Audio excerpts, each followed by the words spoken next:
Royal style ને royal personality.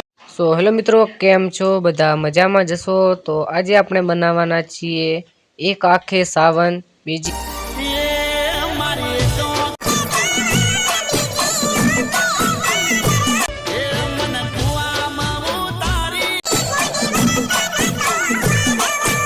આંખે ભાદરવો, જે રાકેશ બારોટનું 12 મિલિયન વ્યૂઝ આવેલું સોંગ છે, જેની અંદર આપણે આજે પોસ્ટર બનાવવાના છીએ કાઇન માસ્ટરમાં।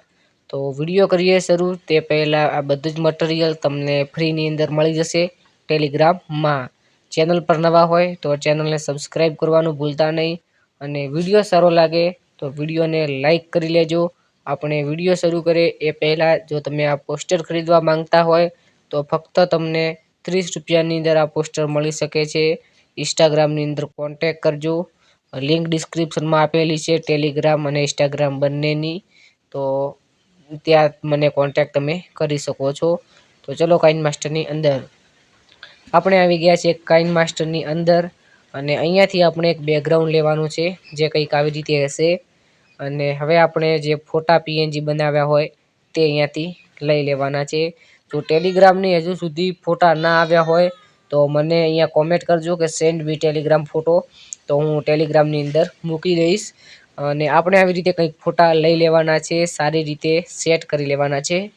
હવે જે એક આંખે સાવન બીજી આંખે ભાદરવો સોંગનું ટાઇટલ છે, તમે બધાએ આપણા જેવા બધા જ મિત્રોએ સારો સહકાર આપ્યો છે, એટલે તો 12 મિલિયન સુધી પહોંચ્યું છે। તો એનું આપણે એડિટિંગ કરી રહ્યા છીએ સ્ક્રીન પર મિત્રો। આવા જ એડિટિંગ વિડીયોના મજા લેવા માટે આપણી ચેનલને સબસ્ક્રાઈબ કરવાનું ભૂલતા નહીં, ખાસ કરીને જય ગુગા શોર્ટ્સ યુટ્યુબ ચેનલ। આપણે કંઈક આવી રીતે ક્રોપિંગ કરી અને સોંગ પર ક્લિક કરી લેવાનું છે ટાઇટલ પર, અને 3 ટપકા પર ક્લિક કરી અને સેન્ડ ટુ બેક કરી લેવાનું છે। અને આનો કલર ચેન્જ કરવા આપણે જતા રહીશું કલરના ઓપ્શન પર, અને અહીંયાથી રેડ કલર રાખી લેવાનો છે કંઈક આવી રીતે। ઓકે કર્યા બાદ ફરીથી જાઓ મીડિયા પર, અને મીડિયા પર ગયા બાદ અહીંયાથી આપણે જતા રહીશું પિક્ચર લેબના ફોલ્ડરની અંદર।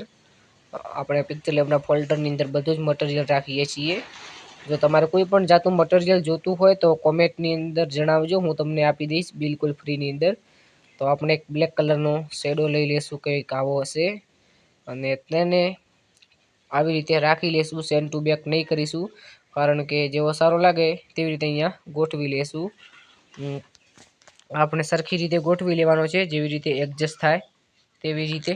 અને હવે આપણે અહીંયા જે ટીનું ઓપ્શન મળે છે તેના પર ક્લિક કરી અને અહીંયાથી કેપિટલમાં લખવાનું છે ગુજરાતી સોંગ પોસ્ટર એડિટિંગ, અને ઓકે કરી લેવાનું। પછી અહીંયા નીચે આવી રીતે રાખી લેવાનું છે।